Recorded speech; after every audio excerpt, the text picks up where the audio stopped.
এখন তোমার ধরো এই 8 যে 4 বলেছে এরকম ধরো তুমি করে দিলে, কিন্তু অ্যাকচুয়ালি 4 হতো এখানে, এরকম যদি ভুল হয়ে যায়, ঠিক আছে। হাই এভরিওয়ান, আজকের এই নতুন ভিডিওতে আমরা আলোচনা করব যে জেএনএম এএনএম কিংবা জেন পাস যে নার্সিং পরীক্ষা, যে সমস্ত পরীক্ষা ওএমআর ভিত্তিক পরীক্ষা হয়, তো সেখানে ওএমআর কীভাবে ফিল আপ করবে এবং কোন কোন বিষয়গুলো সচেতন করবে, আর যদি কোনো রকম ভুল হয়ে যায় তাহলে সেক্ষেত্রে তোমাদের স্টেপ কী হবে সেই বিষয় নিয়ে আজকের এই ভিডিও, ঠিক আছে। তো প্রথমে যখন তোমরা পরীক্ষা হলে পৌঁছাবে, প্রথমত যখন তোমরা হাতে ওএমআরটি পাবে, ওএমআরটি পাওয়ার পর প্রথম কাজ তোমাদের রোল নম্বরটা লেখা। সাপোজ আমি একটা রোল নাম্বার লিখছি এবং কীভাবে করবে এবং যাতে কম ভুল হয় তার একটা ডেমো দেওয়ার একটা চেষ্টা করো। মনে করো নাম্বার আছে 4152378409। দেখো আমরা একটা রোল নাম্বার নিলাম 4152378409। আমি একটা র্যান্ডম রোল নাম্বার লিখেছি, যদি কারোর সঙ্গে মিলে যায় তা সেটা সম্পূর্ণ কাকতালীয়ভাবে, আমার ইচ্ছাকৃতভাবে নয়। তো প্রথমে তো তোমরা এরকম গিয়ে রোল নাম্বারটা ঠিকঠাক করে লেখো। প্রথমে যে তোমাদের উপরে অপশন দেওয়া থাকবে যে ফাঁকা ঘরটা থাকবে, সেখানে আগে রোল নাম্বারটা ঠিকঠাক করে লেখো। রোল নাম্বার ভুল করার চেষ্টা করবে না, ঠিক আছে। এখন এই ভুলটা কত কম করে করবে, ঠিক আছে। প্রথমে তো লক্ষ্য করবে, দেখো 1 2 3 4 5 6 7 8 9 10 থাকবে না, থাকবে কত 0। তাহলে এই 0টা সবসময় নিচে থেকে এটা মাথায় রাখবে, ঠিক আছে। আচ্ছা, এখন ধরো কীভাবে তুমি ফিল আপ করবে। প্রথমত রোল নাম্বার তুমি যত্নশীলভাবে লিখলে, অ্যাডমিট কার্ড থেকে নিয়ে রোল নাম্বারটা লিখে নিলে। রোল নাম্বারটা লেখার পর যে 4 আছে ধরো, তো 4-এর ওখানে একটা ছোটো করে ফোঁটা দিয়ে দাও, ঠিক আছে। তারপরে 1-এ এভাবে ফোঁটা দিয়ে দাও, 5 এভাবে ফোঁটা দিয়ে দাও, তারপরে 2 ফোঁটা দিয়ে দাও, 3 ফোঁটা দিয়ে দাও, 7 ফোঁটা দিয়ে দাও, 8 ফোঁটা দিয়ে দাও, এভাবে 4, তারপরে এই যে 0 কিন্তু শেষে থাকবে, ঠিক আছে, 0 আর হচ্ছে 9। তো তারপরে যেগুলো ফোঁটা আছে সেগুলো তুমি গোল করে দাও, তাহলে তোমাকে মাইন্ডটা অত সহজে ডাইভার্ট হবে না, ঠিক আছে। তারপরে তো অবশ্যই একবার চেক করে যে 1, তাহলে 1-এ ফোঁটা আছে কিনা, তারপরে 5-এ ফোঁটা আছে কিনা, এভাবে ফিল আপ করে। কেউ পর ফোঁটা ফিল আপ করবে না, যে 4 আছে, ঠিক আছে, তারপরে এখানেই 1 দিয়ে দিলে এভাবে, পরে 1 আছে, একই লাইনটা। প্রত্যেকটা ঘরের জন্য আলাদা আলাদা নম্বর দেওয়া থাকবে এবং আলাদা আলাদা নম্বরে আলাদা আলাদা তোমাকে বাবলিং করতে হবে, ঠিক আছে। এই সমস্ত করে নেওয়ার পর তোমার ভেনি কোড নাম্বার থাকবে, সিগনেচার থাকবে, সেই সমস্ত জিনিসগুলো অবশ্যই ঠিকঠাক করে নেবে। এখন ধরো অনিচ্ছাকৃতভাবে ভুল হয়ে গেল, তোমার ইচ্ছা নেই, ভুল হয়ে গেল।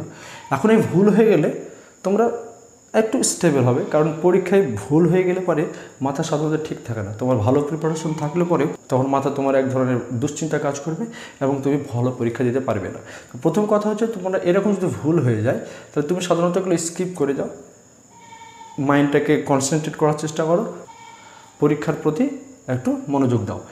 এখন তোমার ধরো এই 8 যে 4 বলেছে এরকম ধরো তুমি করে দিলে, কিন্তু অ্যাকচুয়ালি 4 হতো এখানে, এরকম যদি ভুল হয়ে যায়, ঠিক আছে।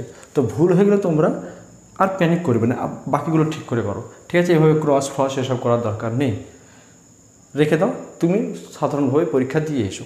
এখন এরকম ভুল হয়ে গেলে তোমার রেজাল্ট আসবে কি না। দেখো বিগত পরীক্ষাগুলোতে আমার এরকম অনেক জানা আছে যারা এরকম ওএমআর ফর্ম ফিল আপে ভুল করেছিল, অথচ তাদের রেজাল্ট এসছে, কাউন্সিলিং হয়েছে এবং তারা বিভিন্ন জায়গাতে বিভিন্নভাবে পড়ছে। তো এখন এই ভুলগুলো ওরা কীভাবে দেখে, ঠিক আছে। প্রথমত তোমাকে স্ক্যান করে, প্রথমে তোমার ওএমআর সিটটা স্ক্যান করা হয়। স্ক্যান করার পর একটা যদি ইরর পায়, দেখো তুমি যখন এখানে 8 দিয়েছো, এখানে 4 দিয়েছো আর এখানে 8 দিয়েছো, ঠিক আছে। তাহলে তোমার একই লাইনে হয় 8কে, যদি একই লাইনে তুমি 4 দিয়েছো, একটা 8 দিয়েছো, যদি ধরো নিচ থেকে স্ক্যান হয় তাহলে পরে তোমার 8কে ধরবে, আর যদি ওপর থেকে স্ক্যান হয় তাহলে প্রথমত 4কে ধরবে, ঠিক আছে। এখন এই যে 4 তুমি করেছো, এটা ভুল করেই করেছো, তাহলে কোনো একজন তো এখানে 4 আছে, তাহলে দুটো একই নাম্বার চলে আসবে। তাহলে তখন অবশ্যই দুটোকে ম্যানুয়ালি দেখা হয় যে কে ভুল করেছে, এবং যে ম্যানুয়ালি দেখার পর তখন ওটাকে ঠিক করে দেওয়া হয়। তাহলে তোমার কথা, তাহলে এখান থেকে কী বুঝতে পারছো, তোমাকে প্রথমত এই রোল নাম্বার যেটা লিখছো সেটা খুবই যত্নশীল করে লিখবে, যেটা তুমি হাতে লিখছো সেটা অবশ্যই লিখে, তারপর ওএমআরও যত্নশীলভাবে ফিল আপ করো। যদি কোথাও ভুল হয়ে যায় তার তো আর তোমার কিছু করার নেই, এখন তোমাকে এগিয়ে যেতে হবে।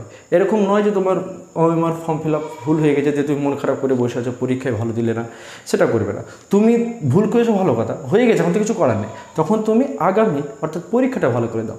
পরীক্ষা যদি ভালো হয়, তারপর তুমি যে বডি কন্ডাক্ট করছে এক্সামটার সেখানে কন্ট্যাক্ট করো। তারা এটাই বলবে যে, বা এরকমই বলে সাধারণত, যে এটা কোনো ভুল নয়, আমরা এগুলো ঠিক করে দেওয়ার চেষ্টা করি। ঠিক আছে, ভুল নয় অ্যাকচুয়ালি, ভুল তো অবশ্যই, কিন্তু তারা তোমার রেজাল্ট পাবলিশ করবে। ঠিক আছে, তাহলে এরকম ভুল, তাহলে তোমাকে তাহলে কী ভুল করা যাবে না? প্রথম কথা, তোমার যেটা ভুল করা যাবে না সেটা হচ্ছে এই যে রোল নাম্বারটা তুমি ঠিকঠাক লিখো। ওএমআর ফিল আপ যত্নশীলভাবে করো, কোথাও একটা ভুল হলে পারে সেটা নিয়ে প্যানিক না করে পরীক্ষা ভালো দাও। যে বোর্ড তোমার এক্সাম নিচ্ছে সেখানে গিয়ে কন্ট্যাক্ট করো। আশা করছি তোমার কোনো প্রবলেম হবে না, তোমার রেজাল্ট আসবে এবং তুমি পরবর্তী যে প্রসেসগুলো সেখানে তুমি অংশগ্রহণ করতে পারবে। তারপরে তোমার নিজের সিগনেচার থাকে, তারপরে যে ইনভিজিলেটর আছে সিগনেচার থাকে। তুমি অবশ্যই দেখে নেবে যে ইনভিজিলেটর ঠিকঠাক সিগনেচার করেছে কিনা বা তুমি করেছো কিনা। আর সবথেকে বড় ব্যাপার, এই যে তুমি এটা লিখছো, তোমার পরীক্ষা হলে দেখবে যে একটা মাস্টার রোল আছে, সবাইকে সিগনেচার করতে হয়। ওই মাস্টার রোল দেখেও তোমার রেজাল্ট চলে আসে। ঠিক আছে, তুমি যে কোনো ভুল খুবই মেজর ভুল করে দাও, কারণ তুমি তো এক্সাম দিয়েছো, এবার মাস্টার রোলে তুমি তো সিগনেচার করেছো। তাহলে সিগনেচার করেছো মানে তুমি এক্সাম দিয়েছো, তাহলে তোমার এই রোল নাম্বারে যে কোনো রকম এরর আসে সেটা ম্যানুয়ালি চেক করে তোমাকে তোমার রেজাল্ট দেওয়া হবে। এটা তুমি ধরে নাও যে হবে, হয় সাধারণত ইঞ্জিনিয়ারিংয়ে হয়ে যায়, কারো ভুল হয়ে গেলে উত্তরপত্র আসে।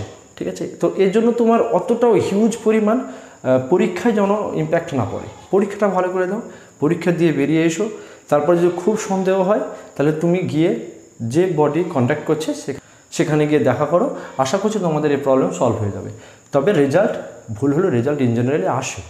তো এই ছিল আজকে আমাদের ভিডিও। যদি ওএমআরে কোনো রকম ভুল হয় তো প্যানিক হবে না, পরীক্ষা দাও, ভালো পরীক্ষা দেওয়ার চেষ্টা করো। আর হচ্ছে যেটা ম্যানুয়ালি অর্থাৎ যেটা তোমার হাতে লিখতে হচ্ছে সেটা অবশ্যই ঠিক করে লিখতে। যেহেতু একই ভেন্যু কোডে অনেক পরীক্ষার্থী থাকে, প্রায় 300-400 ছেলে মেয়ে পরীক্ষা দেয়। তো যেহেতু ওটা তোমার ওর মাস্টার রোলের ভেন্যু কোড লেখাই থাকে যে এই ভেন্যু কোডে এতজন পরীক্ষা দিচ্ছে এবং এই রোল নম্বর সেই পরীক্ষার্থীগুলো ওই সেন্টারে পরীক্ষা দিচ্ছে, তো ওই হিসাবেও অনেক সময় রেজাল্ট চলে আসে। তো এই হচ্ছে আজকের বিষয়। আশা করছি তোমাদের মোটামুটিভাবে প্রশ্নের উত্তর দেওয়ার চেষ্টা করেছি। এখন যদি কোনো রকমের তোমাদের ইনকোয়ারি থাকে আমাকে অবশ্যই কমেন্ট সেকশনে জানাও, আমি প্রত্যেকের ইন্ডিভিজুয়ালি উত্তর দেওয়ার চেষ্টা করব। তবে ভালো করে পড়ো, ভালো পরীক্ষা দাও, বেস্ট অফ লাক। আশা করছি তোমাদের আগামী ভবিষ্যৎ অনেক উজ্জ্বল হবে। তো দেখা হয় পরের ভিডিওতে, ততক্ষণ পর্যন্ত টাটা, ভালো থাকো, সুস্থ থাকো। আর অবশ্যই চ্যানেলটি সাবস্ক্রাইব করে দিয়ে পাশে থাকা বেল আইকনটি প্রেস করে দাও। ধন্যবাদ।